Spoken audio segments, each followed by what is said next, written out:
আলাইকুম। আমি সখিনা বেগম, সহযোগী অধ্যাপক, ব্যবস্থাপনা বিভাগ, সরকারি ব্রজলাল কলেজ, খুলনা। চতুর্থ বর্ষ অনার্স ব্যবস্থাপনা বিভাগের ছাত্রছাত্রীবৃন্দ, তোমাদের সবাইকে আমার শুভেচ্ছা। আজ আমি তোমাদের বাংলাদেশের অর্থনীতি এই কোর্সের উপর আলোচনা করব। যে বিষয়ে আলোচনা করব সেগুলো হচ্ছে বাংলাদেশের অর্থনীতির প্রধান বৈশিষ্ট্য, বাংলাদেশের অর্থনৈতিক অনগ্রসরতার কারণ, বাংলাদেশের অর্থনৈতিক উন্নয়নের প্রতিবন্ধকতা দূরীকরণের উপায়, বাংলাদেশের অর্থনৈতিক উন্নয়নে সরকার বা রাষ্ট্রের ভূমিকা।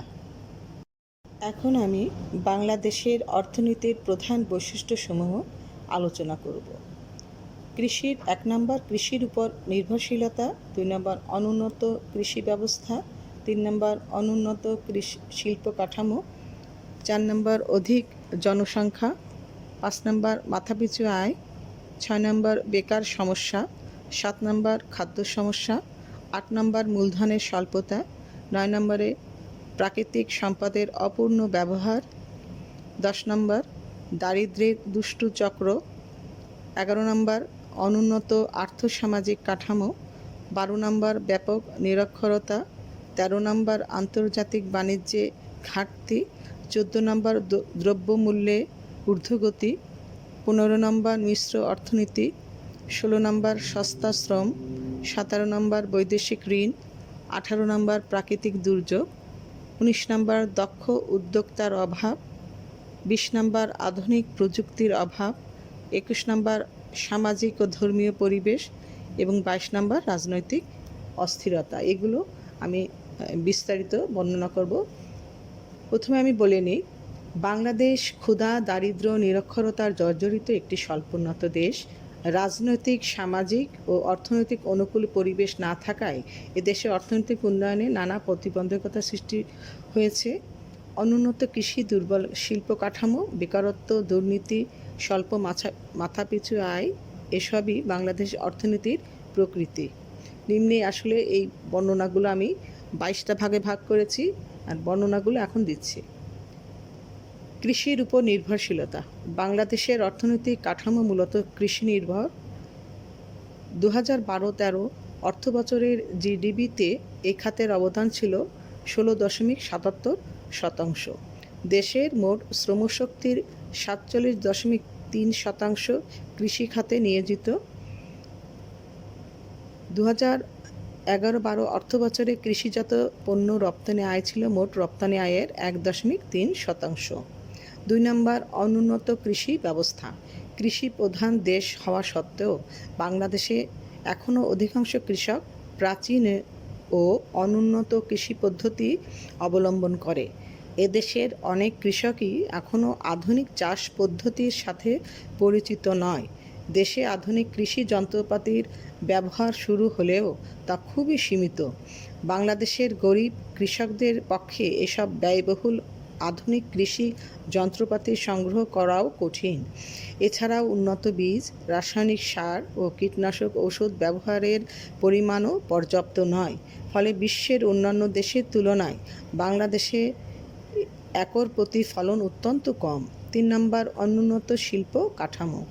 বাংলাদেশের অর্থনীতির অন্যতম বৈশিষ্ট্য হল শিল্পক্ষেত্রে পশ্চাৎপদতা। উদ্যোক্তার অভাব, মূলধনের অভাব, দক্ষ কারিগরের অভাব, কাঁচামালের অভাব প্রভৃতি কারণে এখানে পর্যাপ্ত শিল্প প্রতিষ্ঠান গড়ে ওঠেনি। এছাড়া ব্রিটিশ সরকারের অবহেলা, সাবেক পাকিস্তানি শাসকদের শোষণের কারণে এদেশে শিল্প উন্নয়ন ব্যাহত হয়। স্বাধীনতার পর সুষ্ঠু রাজনীতির অভাবেও বাংলাদেশে শিল্প উন্নয়ন তেমন বিকাশ লাভ করেনি। অধিক জনসংখ্যা। বিশ্ব মানচিত্রে বাংলাদেশ একটি জনসংখ্যা অধ্যুষিত দেশ। 2014 সালের অর্থনৈতিক সমীক্ষা অনুযায়ী বর্তমানে বাংলাদেশে মোট জনসংখ্যা 15.58 কোটি। 2011 সালে আদমশুমারি অনুযায়ী জনসংখ্যা বৃদ্ধির হার 1.37% এবং প্রতি বর্গ কিলোমিটারে বাস করে 1015 জন। প্রতি বছর এদেশে প্রায় 23 লক্ষ শিশু বর্তমান জনসংখ্যার সাথে যুক্ত হচ্ছে। জনসংখ্যার এরূপ ক্রমবর্ধমান চাপ বাংলাদেশের অর্থনৈতিক উন্নয়নে প্রতিবন্ধকতা সৃষ্টি করেছে। 5 নম্বর, মাথাপিছু আয়। বাংলাদেশের অর্থনীতির অন্যতম বৈশিষ্ট্য হলো স্বল্প মাথাপিছু আয়। এদেশে জনসংখ্যা যে হারে বাড়ছে, জাতীয় আয় সেভাবে বাড়ছে না, ফলে মাথাপিছু আয় অত্যন্ত কম। 6 নম্বর, বেকার সমস্যা। বাংলাদেশ বেকার সমস্যায় জর্জরিত। ব্রিটিশ আমলে এদেশে কোনো উল্লেখযোগ্য শিল্প প্রতিষ্ঠান গড়ে ওঠেনি। পাকিস্তানি আমলে গুটি কয়েক শিল্প প্রতিষ্ঠান গড়ে উঠেছে বটে, কিন্তু প্রয়োজনের তুলনায় সেগুলো নিতান্তই নগণ্য ছিল। স্বাধীন বাংলাদেশেও শিল্প উন্নয়নের গতি অত্যন্ত মন্থর, ফলে বেকার সমস্যা এদেশে দিন দিন বৃদ্ধি পেয়ে চলেছে। বর্তমানে বাংলাদেশে প্রায় 1.75 কোটি লোক বেকার রয়েছে, অর্থাৎ মোট শ্রমশক্তির প্রায় 33%। 7 নম্বর, খাদ্য সমস্যা। বাংলাদেশে ক্রমবর্ধমান জনসংখ্যার চাহিদা অনুযায়ী খাদ্য উৎপাদন বাড়ানো সম্ভব হচ্ছে না। প্রত্যেক বছরই বিপুল পরিমাণ খাদ্য ঘাটতি দেখা দেয়, ফলে প্রতি বছর খাদ্য আমদানি করতে হয়। খাদ্য আমদানির পেছনে প্রতি বছর আমাদের বৈদেশিক মুদ্রা ব্যয় করতে হয়। 8 নম্বর, মূলধনের স্বল্পতা। বাংলাদেশে অর্থনীতির অন্যতম বৈশিষ্ট্য হলো মূলধনের স্বল্পতা। বাংলাদেশের জনগণের মাথাপিছু আয় কম হওয়ায় জনগণের সঞ্চয়ের ক্ষমতাও কম, ফলে বাংলাদেশে আভ্যন্তরীণ সঞ্চয় ও মূলধন গঠনের হার কম। 2013-14 অর্থবছরে দেশজ সঞ্চয় ও জাতীয় সঞ্চয়ের হার ছিল যথাক্রমে 23.43% এবং 30.54%। 9 নম্বর, প্রাকৃতিক সম্পদের অপূর্ণ ব্যবহার। বাংলাদেশে প্রাকৃতিক সম্পদের প্রাচুর্য থাকলেও তাদের যথাযথ ব্যবহার এখনও সম্ভবপর হয়নি। মূলধন, দক্ষ জনশক্তি ও কারিগরি জ্ঞানের অভাব আমাদের প্রাকৃতিক সম্পদসমূহের পরিপূর্ণ ব্যবহারের পথে বাধা হয়ে দাঁড়িয়েছে। 10 নম্বর, দারিদ্র্যের দুষ্ট চক্র। বাংলাদেশের অর্থনীতি দারিদ্র্যের দুষ্ট চক্রে আবদ্ধ। অধ্যাপক নাক্স এর দারিদ্র্যের দুষ্ট চক্র ধারণাটি বাংলাদেশের অর্থনীতির সাথে বিশেষভাবে প্রযোজ্য। স্বল্প আয়, স্বল্প সঞ্চয়, স্বল্প বিনিয়োগ, স্বল্প উৎপাদন চক্রাকারে আবদ্ধ হয়ে বাংলাদেশকে দারিদ্র্যের দুষ্ট চক্রের ফাঁদে আবদ্ধ করে রেখেছে। 11 নম্বর, অনুন্নত আর্থ-সামাজিক কাঠামো। বাংলাদেশের অর্থনীতির অন্যতম বৈশিষ্ট্য হলো অনুন্নত আর্থ-সামাজিক কাঠামো। বাংলাদেশের অর্থনৈতিক ও সামাজিক অবকাঠামো অত্যন্ত দুর্বল। দেশের পরিবহন ও যোগাযোগ ব্যবস্থা, বিদ্যুৎ উৎপাদন, সেচ ব্যবস্থা প্রভৃতি অর্থনৈতিক কাঠামোর এখনও প্রত্যাশিত উন্নতি হয়নি। তাছাড়া শিক্ষা ও সংস্কৃতি, স্বাস্থ্য ব্যবস্থা প্রভৃতি সামাজিক অবকাঠামো এখনও অনুন্নত পর্যায়ে রয়েছে। 12 নম্বর, ব্যাপক নিরক্ষরতা। বাংলাদেশের অধিকাংশ মানুষ শিক্ষার আলো হতে বঞ্চিত। অর্থনৈতিক সমীক্ষা 2014 অনুযায়ী এদেশের সাক্ষরতার হার 57.9%, অথচ উন্নত দেশের সাক্ষরতার হার প্রায় 100%। শিক্ষার অভাবে আমাদের দেশের জনশক্তিকে জনসম্পদে পরিণত করা সম্ভব হচ্ছে না। 13 নম্বর, আন্তর্জাতিক বাণিজ্যে ঘাটতি। বাংলাদেশের অর্থনীতির আরেকটি বৈশিষ্ট্য হচ্ছে আন্তর্জাতিক বাণিজ্যে ঘাটতি। প্রতি বছর দেশে রপ্তানি আয়ের চেয়ে আমদানি ব্যয় কম হয়, ফলে আন্তর্জাতিক বাণিজ্যে ঘাটতি দেখা দেয়। 14 নম্বর, দ্রব্যমূল্যের ঊর্ধ্বগতি। বর্ধিত জনসংখ্যা এবং মুদ্রা সরবরাহের সাথে তাল মিলিয়ে উৎপাদন বাড়ানো সম্ভব হচ্ছে না বলে জিনিসপত্রের দাম প্রায় বেড়ে যাচ্ছে। এছাড়া কতিপয় অসাধু ব্যবসায়ী পরস্পরের সাজসে দ্রব্যের যোগান সীমিত রেখে দাম বৃদ্ধি করে, ফলে মানুষের ক্রয় ক্ষমতা হ্রাস পায় এবং তাদের জীবনযাত্রার মান নিম্ন পর্যায়ে চলে যায়। এমতো অবস্থায় জনগণ দেশের অর্থনৈতিক কর্মকাণ্ডে কার্যকর ভূমিকা রাখতে পারে না এবং দেশের অর্থনৈতিক উন্নয়ন ব্যাহত হয়। 15 নম্বর, মিশ্র অর্থনীতি। বাংলাদেশের মিশ্র অর্থনীতি প্রচলিত রয়েছে। সরকারি ও বেসরকারি খাত পাশাপাশি কাজ করে যাচ্ছে। তবে বর্তমানে সরকারি খাতের উপর গুরুত্ব আরোপ করা হচ্ছে এবং দেশ ক্রমশ মুক্তবাজার অর্থনীতির দিকে ধাবিত হচ্ছে। 16 নম্বর, সস্তা শ্রম। বাংলাদেশের শ্রম হলো উৎপাদনের সবচেয়ে সস্তা উপকরণ, তাই এদেশে শ্রমনিবিড় শিল্প প্রতিষ্ঠান গড়ে তোলা সুবিধাজনক। 17 নম্বর, বৈদেশিক ঋণ। বাংলাদেশ বিদেশ থেকে প্রচুর ঋণ গ্রহণ করে থাকে।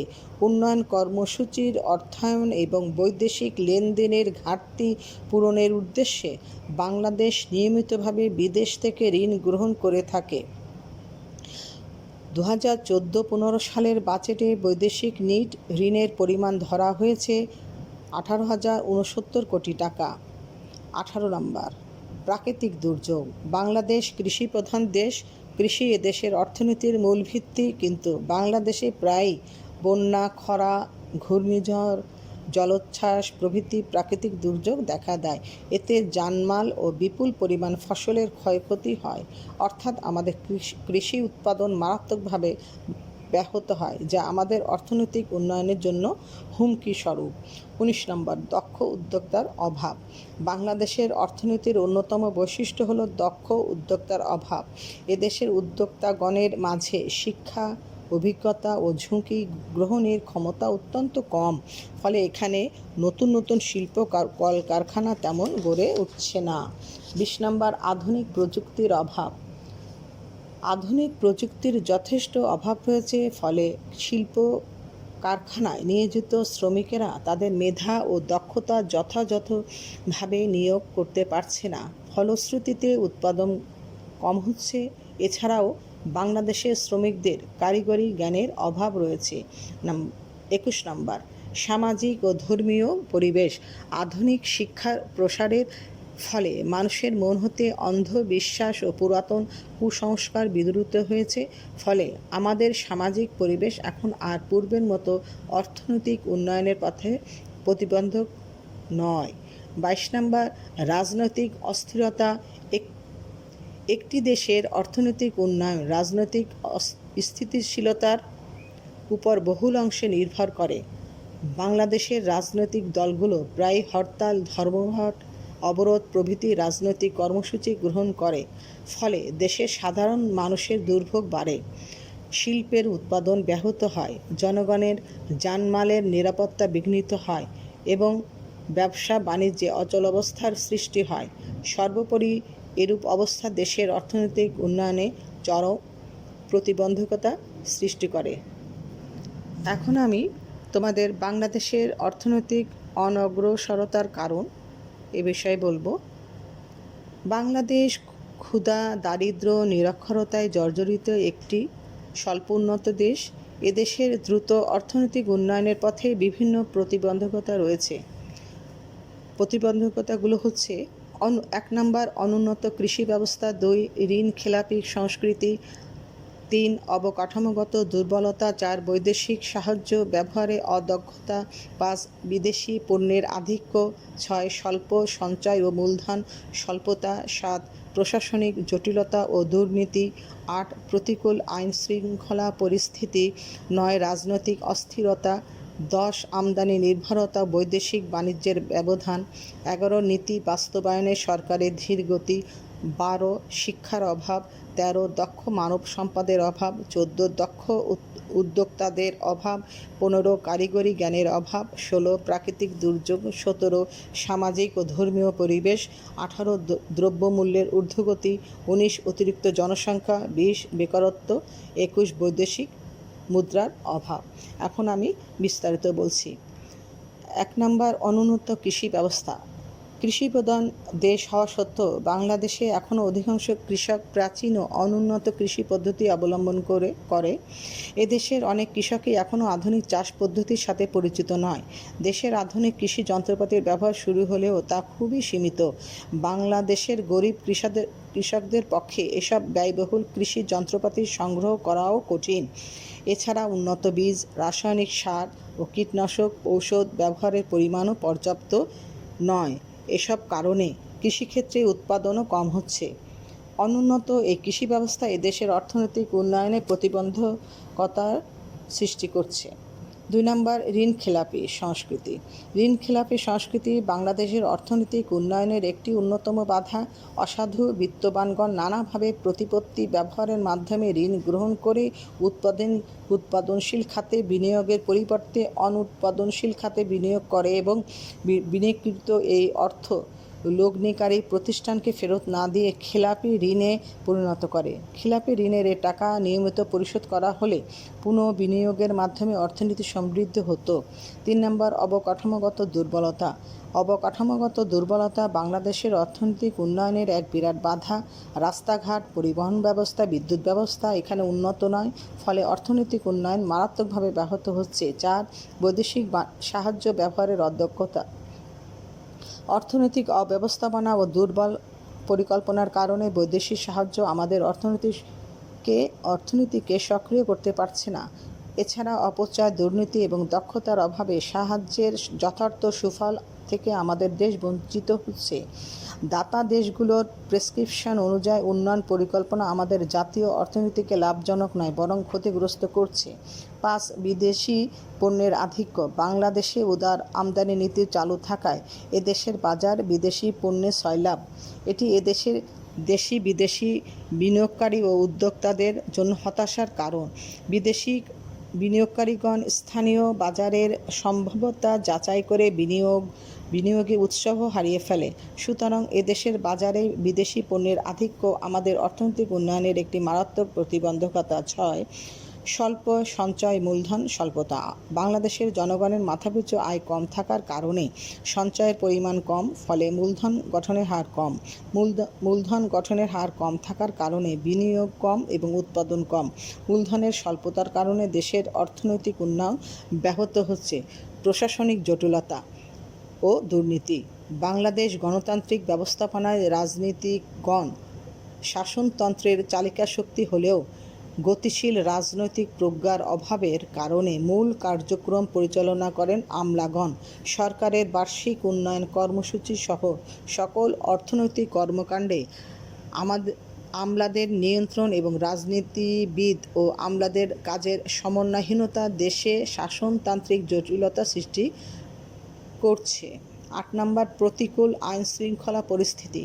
বাংলাদেশের আইন শৃঙ্খলার বর্তমান পরিস্থিতি অর্থনৈতিক উন্নয়ন তথা বিনিয়োগের জন্য নেতিবাচক মাত্রায় রয়েছে। আবার মাস্তান ও স্থানীয় দৌরত্বের আধিপত্য সুষ্ঠুভাবে অর্থনৈতিক কর্মকাণ্ড পরিচালনার উপযোগী নয়।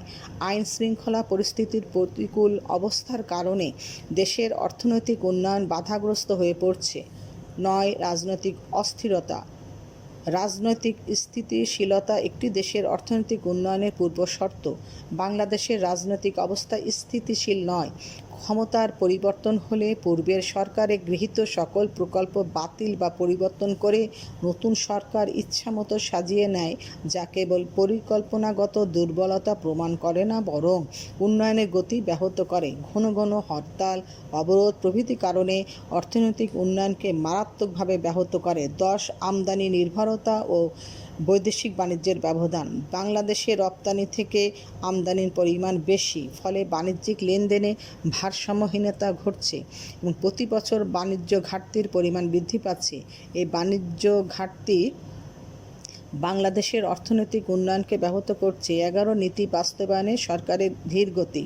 নীতি এবং প্রকল্প বাস্তবায়নে সরকারের ধীরগতি উন্নয়নকে ব্যাপকভাবে ক্ষতিগ্রস্ত করে। সরকারের সিদ্ধান্তহীনতা এবং সিদ্ধান্ত বাস্তবায়নে দীর্ঘসূত্রিতা ও যথাযথ তত্ত্বাবধানের অভাবে প্রায়শ প্রকল্প ব্যয় বৃদ্ধি পায়, যা উদ্যোক্তাদের নিরুৎসাহিত করে এবং যা অর্থনীতির উন্নয়নের জন্য প্রতিবন্ধকতা স্বরূপ। 12, শিক্ষার অভাব। বাংলাদেশ পৃথিবীর জনবহুল দেশগুলোর মধ্যে অন্যতম।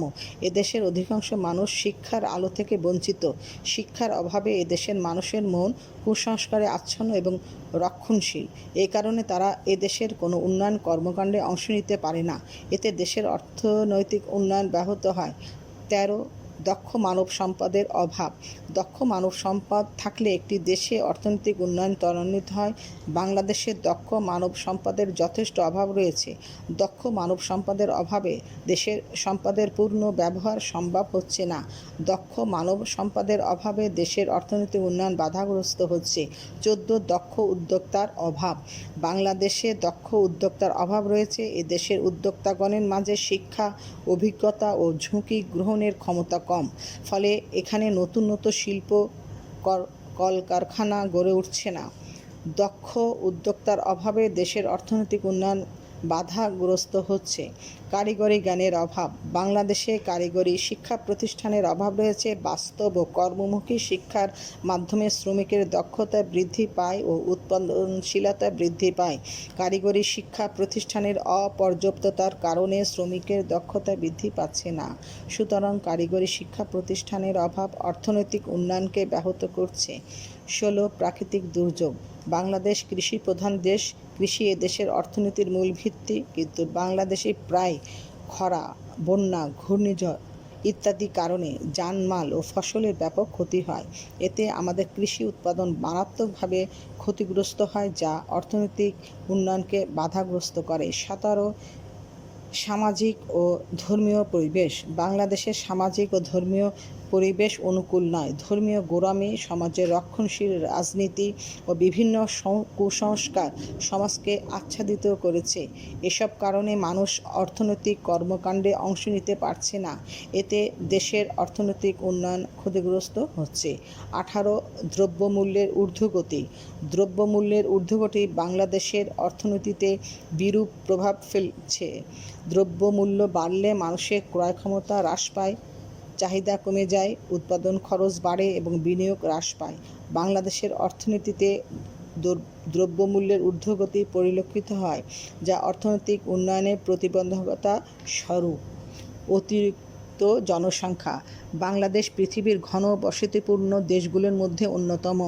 বর্তমান জনসংখ্যা 15,58,00,000 2013 সালের সমীক্ষা অনুযায়ী। এদেশে সম্পদের তুলনায় জনসংখ্যা অনেক বেশি। অতিরিক্ত জনসংখ্যার ভরণ পোষণের জন্য প্রচুর বৈদেশিক মুদ্রা খরচ করে খাদ্য আমদানি করতে হচ্ছে, যা অর্থনৈতিক উন্নয়নকে ব্যাহত করছে। 20 বেকারত্ব। বাংলাদেশে জনসংখ্যা বৃদ্ধির হার অনেক বেশি, কিন্তু জনসংখ্যা বৃদ্ধির সাথে সাথে পর্যাপ্ত কর্মসংস্থান সৃষ্টি না হওয়ার কারণে দেশে বেকারত্ব সৃষ্টি হচ্ছে। এই কারণে অনেক সামাজিক অপরাধ বৃদ্ধি পাচ্ছে, যা অর্থনৈতিক উন্নয়নকে বাধাগ্রস্ত করছে। 21 বৈদেশিক মুদ্রার অভাব। বাংলাদেশে রপ্তানির থেকে আমদানির পরিমাণ বেশি। রপ্তানি বেশি হলে প্রচুর বৈদেশিক মুদ্রা সঞ্চিত হয়, কিন্তু আমদানির পরিমাণ বেশি হওয়ার কারণে প্রচুর বৈদেশিক মুদ্রা ব্যয় করতে হয়। রপ্তানি কম হওয়ার কারণে পর্যাপ্ত পরিমাণ বৈদেশিক মুদ্রা অর্জন করতে পারে না। ফলে বাংলাদেশের অর্থনৈতিক উন্নয়ন ব্যাহত হচ্ছে। এখন আমি বাংলাদেশের অর্থনৈতিক উন্নয়নের প্রতিবন্ধকতা দূরীকরণের উপায়সমূহ বলবো। 1 নম্বর গণতন্ত্রের প্রাতিষ্ঠানিক রূপদান। 2 নম্বর স্বচ্ছ, জবাবদিহিতামূলক ও দুর্নীতিমুক্ত প্রশাসন। 3 নম্বর অবকাঠামোর উন্নয়ন। 4 নম্বর রপ্তানি বৃদ্ধি। 5 নম্বর ঋণ খেলাপি সংস্কৃতি রোধ। 6 নম্বর বিনিয়োগ বৃদ্ধি। 7 নম্বর দক্ষ উদ্যোক্তা। 8 নম্বর প্রাকৃতিক সম্পদের কাম্য ব্যবহার। 9 নম্বর প্রযুক্তির উন্নয়ন। 10 নম্বর মূলধন বৃদ্ধি। 11 জনসংখ্যা নিয়ন্ত্রণ। 12 বাজার সৃষ্টি। 13 প্রাকৃতিক দুর্যোগ রোধ। 14 শিক্ষা বিস্তার। 15 কারিগরি শিক্ষা। 16 শিল্প উন্নয়ন। 17 বেকারত্ব দূরীকরণ। 18 সম্পদের সুষম বন্টন। 19 অনুকূল ধর্মীয় ও সামাজিক পরিবেশ সৃষ্টি। 20 সুষ্ঠু পরিকল্পনা প্রণয়ন। 1 নম্বর গণতন্ত্রের প্রাতিষ্ঠানিক রূপদান। মুক্ত বাজার অর্থনীতি এবং এই আলোকে গৃহীত কর্মসূচির সফল করতে অত্যন্ত প্রয়োজনীয় উপাদান হল গণতন্ত্রের প্রাতিষ্ঠানিক রূপদান। গণতন্ত্রের প্রাতিষ্ঠানিক ব্যবস্থাপনা সরকারের কর্মসূচি গ্রহণ ও বাস্তবায়নের ধারাবাহিকতা করে, যা প্রকারান্তরে উন্নয়নকে ত্বরান্বিত করে। 2 নম্বর স্বচ্ছ, জবাবদিহিতামূলক ও দুর্নীতিমুক্ত প্রশাসন। বাংলাদেশের অর্থনৈতিক উন্নয়নের প্রধান অন্তরায় হল দুর্নীতি। স্বচ্ছ ও জবাবদিহিতামূলক শাসন ব্যবস্থার অভাবে প্রশাসনের প্রায় প্রতিটি পর্যায়ে অব্যাহত গতিতে দুর্নীতি ক্রমবর্ধমান। সমাজ প্রশাসনের সর্বস্তরে অনুপ্রবেশকৃত দুর্নীতির সকল অর্থনৈতিক প্রতিষ্ঠান ও কর্মসূচিকে কার্যত অচল করে দিয়েছে। সুতরাং স্বচ্ছ, জবাবদিহিতামূলক এবং দুর্নীতিমুক্ত প্রশাসনিক ব্যবস্থা ছাড়া দেশের সামাজিক ও অর্থনৈতিক উন্নয়ন সম্ভব নয়। 3 নম্বর, অবকাঠামোর উন্নয়ন। বাংলাদেশের দুর্বল অবকাঠামো অর্থনৈতিক উন্নয়নের প্রধান অন্তরায়। পরিবহন ও যাতায়াত ব্যবস্থা, যোগাযোগ মাধ্যম, বিদ্যুৎ, গ্যাস, পানি প্রভৃতি প্রয়োজনীয় উপাদান সহজলভ্য না হওয়ার কারণে অর্থনৈতিক উন্নয়নের কাঙ্ক্ষিত গতি অর্জন সম্ভব হচ্ছে না। কাজেই শিল্প উদ্যোক্তাদের প্রয়োজনীয় অবকাঠামোগত সুবিধা প্রদানের জন্য কর্মসূচি গ্রহণ করতে হবে। 4, রপ্তানি বৃদ্ধি। রপ্তানি পণ্যের স্বল্পতা ও বাণিজ্য ঘাটতি অর্থনৈতিক উন্নয়নের অন্যতম প্রতিবন্ধক। রপ্তানি বৃদ্ধি না পেলে মুক্ত বাজার অর্থনীতির কর্মসূচি সফল হবে না। কাজেই বাংলাদেশকে প্রযুক্তিগত উৎকর্ষের পাশাপাশি উন্নত মানের পণ্য উৎপাদন করে বিশ্ব বাজারে সুনাম অর্জন করতে হবে। এতে দেশের রপ্তানি বৃদ্ধি পাবে। 5, ঋণ খেলাপি সংস্কৃতি রোধ। খেলাপি ঋণ বাংলাদেশের অর্থনৈতিক উন্নয়নের অন্যতম মুখ্য অন্তরায়। বর্তমানে এদেশে বিশাল অঙ্কের টাকা খেলাপি ঋণ রয়েছে। এই ঋণ নিয়মিত পরিশোধ হলে উক্ত টাকা পুনঃবিনিয়োগের মাধ্যমে অর্থনীতি সমৃদ্ধ হতো। অর্থনৈতিক উন্নয়ন নিশ্চিত করার জন্য খেলাপি ঋণ আদায়ে প্রয়োজনীয় পদক্ষেপ গ্রহণ করতে হবে। 6, বিনিয়োগ বৃদ্ধি। যে কোনো দেশের অর্থনৈতিক উন্নয়নে বৈদেশিক বিনিয়োগ গুরুত্বপূর্ণ উপাদান। বিনিয়োগের ফলে সৃষ্ট কর্মসংস্থান এবং পণ্য, ব্যক্তি ও রাষ্ট্রের অর্থনৈতিক উন্নয়ন ত্বরান্বিত করে। পর্যাপ্ত বৈদেশিক বিনিয়োগ আকর্ষণের জন্য অবকাঠামোগত উন্নয়নসহ বৈদেশিক বিনিয়োগকারীদের আকর্ষণীয় সুযোগ সুবিধা দিতে হবে। তবেই বিনিয়োগ বৃদ্ধি এবং অর্থনৈতিক উন্নয়নে নতুন মাত্রা সূচিত হবে। 7, দক্ষ উদ্যোক্তা। বাংলাদেশে যেসব উদ্যোক্তা রয়েছে তারা অধিকাংশই অনেক ক্ষেত্রে অদক্ষ, ফলে প্রতিযোগিতায় টিকে থাকতে পারে না। সেজন্য তারা ক্রমাগত বিনিয়োগ বিমুখতার পরিণত হয়েছে। এই অবস্থা দূর করার জন্য সরকারি পর্যায়ে তাদেরকে প্রশিক্ষণের ব্যবস্থা গ্রহণ করে দক্ষ করে তুলতে হবে, যা অর্থনৈতিক উন্নয়নে সহায়তা করবে। প্রাকৃতিক সম্পদের কাম্য ব্যবহার। আমাদের অর্থনৈতিক উন্নয়ন ত্বরান্বিত করতে হলে প্রাকৃতিক সম্পদের সদ্ব্যবহার নিশ্চিত করতে হবে। উপযুক্ত কলাকৌশল ব্যবহার করে অনাবিষ্কৃত প্রাকৃতিক সম্পদ আবিষ্কারের ব্যবস্থা করতে হবে। 9, প্রযুক্তির উন্নয়ন।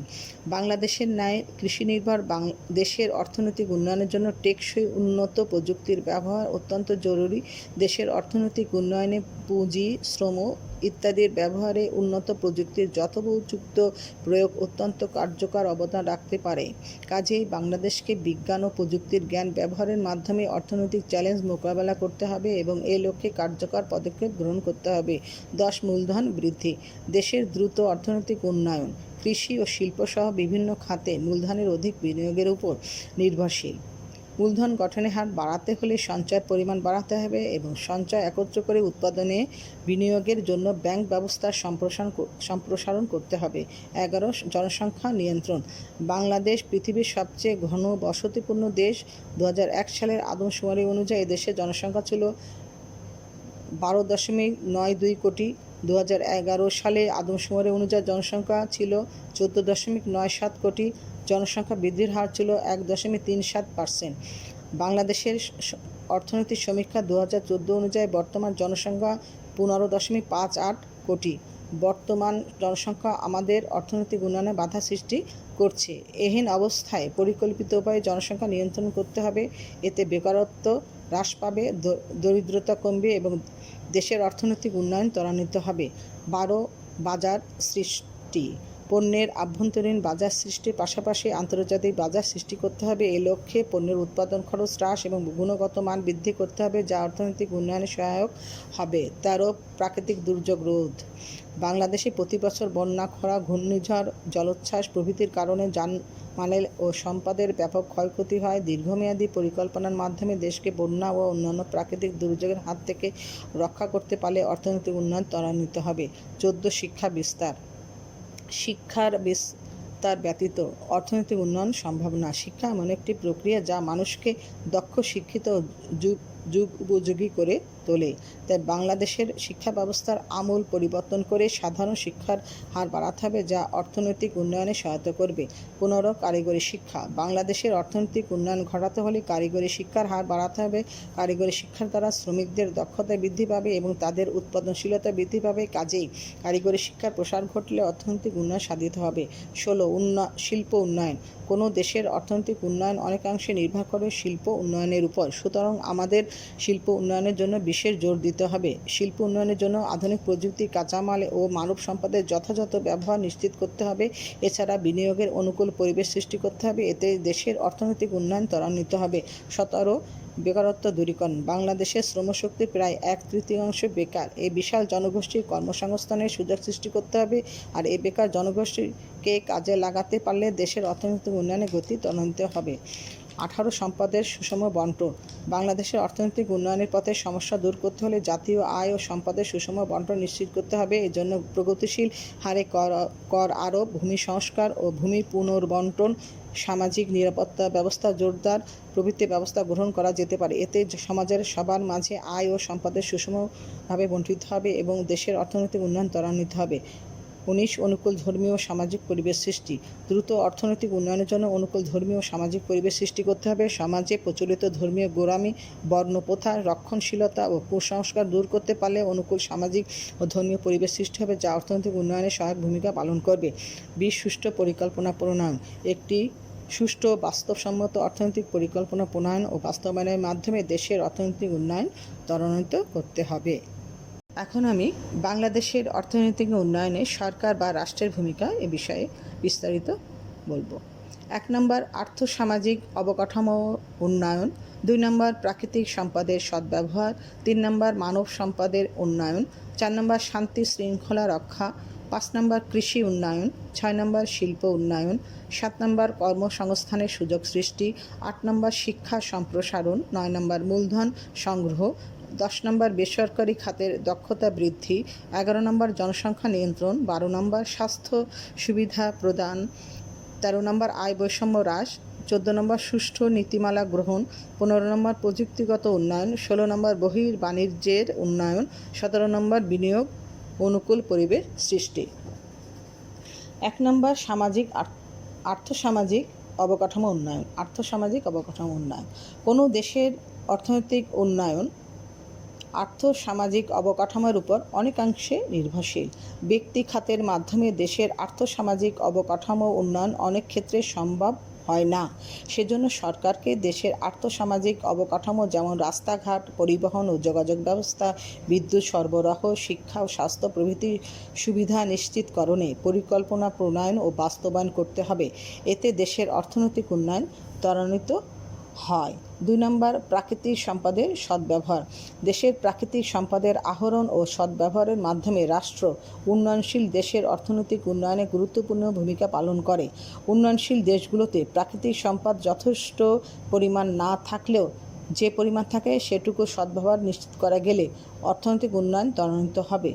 3 মানব সম্পদের উন্নয়ন। দক্ষ মানব সম্পদ ছাড়া অর্থনৈতিক উন্নয়ন সম্ভব নয়। বাংলাদেশে বিদ্যমান জনশক্তির বেশিরভাগই অশিক্ষিত, নিরক্ষর ও অদক্ষ। এই জনশক্তিকে মানব সম্পদে পরিণত করতে সরকারকে প্রয়োজনীয় শিক্ষা ও প্রশিক্ষণের ব্যবস্থা করতে হবে। আর এতে শ্রমিকদের কার্যদক্ষতা ও উৎপাদনের পরিমাণ বৃদ্ধি পাবে। 4 শান্তি শৃঙ্খলা রক্ষা। সমাজের শান্তি শৃঙ্খলা বজায় রাখা সরকারের বা রাষ্ট্রের গুরুত্বপূর্ণ দায়িত্ব। সরকারকে দেশের আভ্যন্তরীণ শান্তি শৃঙ্খলা বজায় রেখে এবং জনগণের যান ও মালের নিরাপত্তা বিধান করে অর্থনৈতিক উন্নয়নের উপযুক্ত অনুকূল পরিবেশ গড়ে তুলতে হবে।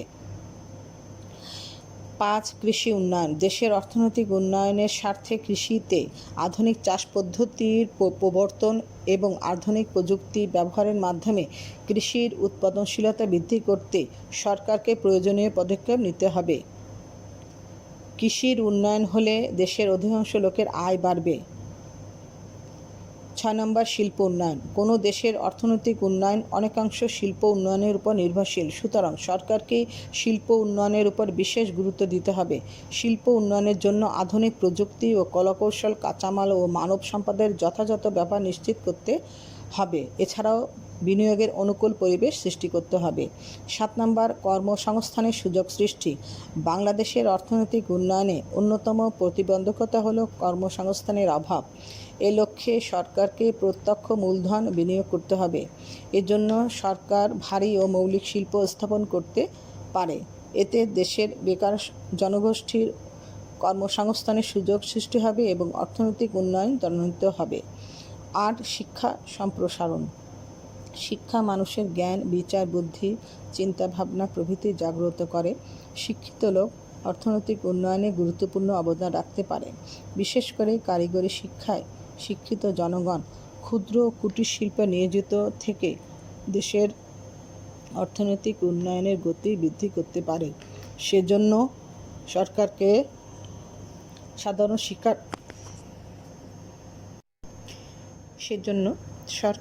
সাধারণ শিক্ষার পাশাপাশি কারিগরি শিক্ষার সম্প্রসারণ করতে হবে। 9 নম্বর, মূলধন সংগ্রহ। দেশের দ্রুত অর্থনৈতিক উন্নয়ন কৃষি ও শিল্প সহ বিভিন্ন খাতে মূলধনের অধিক বিনিয়োগের উপর নির্ভর করে। বাংলাদেশে মূলধনের স্বল্পতা সমস্যা দূর করে অধিক মূলধন সৃষ্টির জন্য সঞ্চয়ের হার বাড়াতে হবে। জনগণকে অধিক সঞ্চয়ে উৎসাহিত করতে হবে এবং এসব সঞ্চয় একত্র করে উৎপাদনে বিনিয়োগের জন্য সরকারকে ব্যাংক ব্যবস্থার সম্প্রসারণ করতে হবে। 10, বেসরকারি খাতের দক্ষতা বৃদ্ধি। বাংলাদেশের সরকারি খাত অব্যবস্থাপনা, আমলাতান্ত্রিক জটিলতা ও দুর্নীতি প্রভৃতি কারণে অদক্ষ। ফলে সরকারকে প্রতি বছর বিপুল পরিমাণ আর্থিক ক্ষতির সম্মুখীন হতে হচ্ছে। এই ক্ষতি এড়ানোর জন্য সরকার উন্নয়নের কৌশল হিসেবে বেসরকারি খাতকে অগ্রাধিকার প্রদান করতে পারে।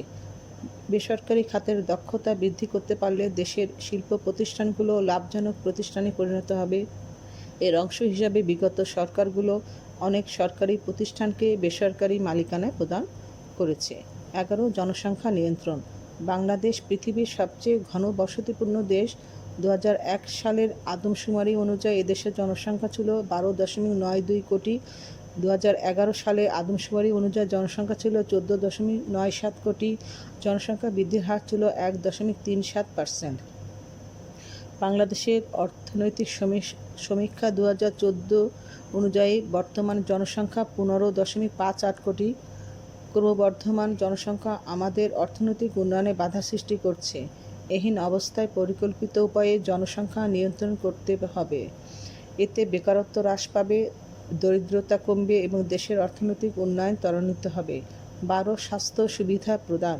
কোনো দেশের অর্থনৈতিক উন্নয়নের জন্য জনস্বাস্থ্যের উন্নয়ন আবশ্যক। এজন্য সরকারকে স্বাস্থ্য খাতে ব্যয় বৃদ্ধি করে শ্রমিকের জীবনী শক্তি ও কর্ম উদ্যম বাড়াতে হবে। এতে শ্রমিকদের কর্মদক্ষতা বাড়বে এবং উৎপাদনের পরিমাণ বাড়বে। 13, আয় বৈষম্য হ্রাস। উন্নয়নশীল দেশসমূহে ধনী গরিবের মধ্যে আয় বৈষম্য ক্রমশ বৃদ্ধি পাচ্ছে। আয় বৈষম্য অর্থনৈতিক উন্নয়নে প্রতিবন্ধকতা সৃষ্টি করে। উন্নয়নের স্বার্থে সরকারকে আয় বৈষম্য হ্রাস করতে হবে। এক্ষেত্রে সরকার প্রগতিশীল হারে কর আরোপের মাধ্যমে আহরিত অর্থ গরিবদের মধ্যে বণ্টন করে দিতে পারে। 14 নম্বর, সুষ্ঠু নীতিমালা গ্রহণ।